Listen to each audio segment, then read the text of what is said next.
UP में भाजपा सरकार का गठन हो गया। सीएम योगी आदित्यनाथ ने शपथ ले ली और इसके साथ ही बाकी मंत्रियों ने भी शपथ ग्रहण कर लिया। फिर धीरे धीरे 2 से 3 दिन के बाद सबको विभागों का बंटवारा कर दिया गया। सारे मंत्रियों में विभाग बांट दिए गए।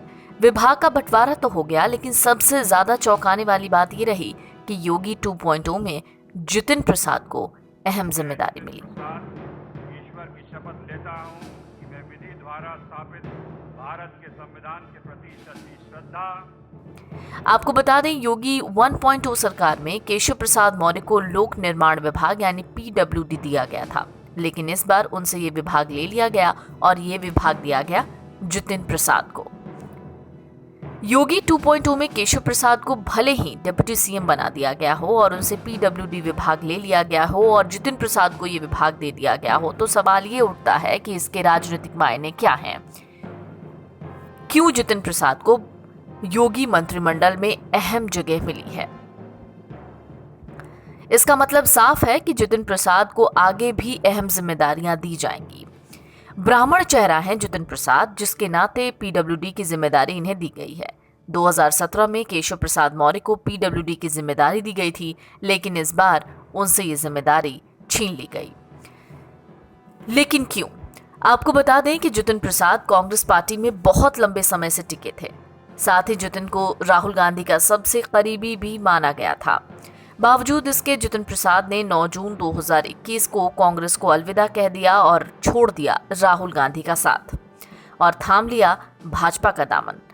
उस समय जितिन के इस्तीफे से हर कोई हैरान था कि आखिर ऐसा हो कैसे सकता है कि जितिन प्रसाद, जो कि इतने लंबे समय से कांग्रेस में रहे, कांग्रेस के सबसे ज्यादा करीबी, राहुल गांधी से सबसे अच्छा रिश्ता, और वो क्यों छोड़कर चले गए और भाजपा के साथ चले गए?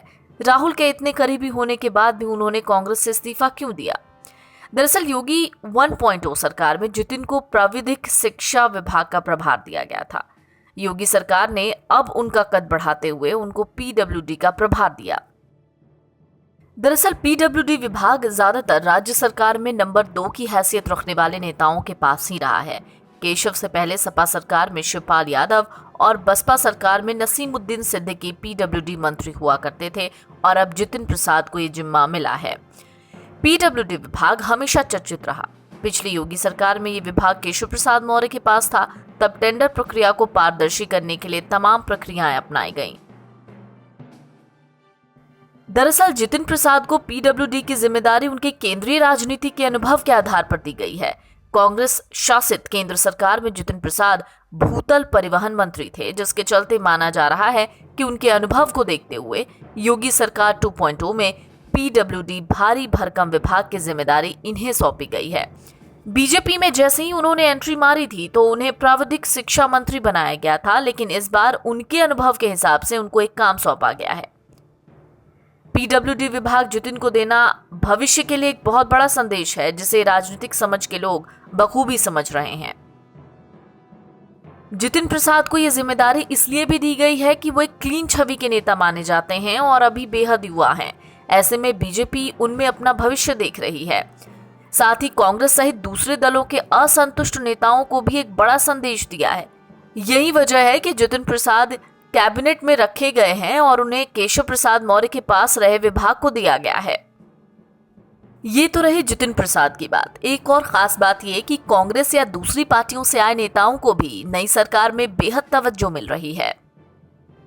दरअसल बीजेपी ये मिथ तोड़ना चाहती है कि दूसरे दलों से आए नेताओं पर बीजेपी कम भरोसा करती है और उन्हें सियासी अहमियत नहीं देती।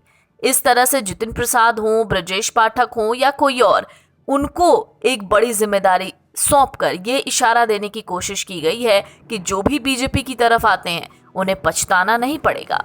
हालांकि इससे पहले भी बसपा से आए नेताओं को सरकार में ऊंचे ओहदे मिले हैं, जिनमें स्वामी प्रसाद मौर्य से लेकर दारा सिंह चौहान और धर्म सिंह सैनी तक को कैबिनेट मंत्री बनाया गया था।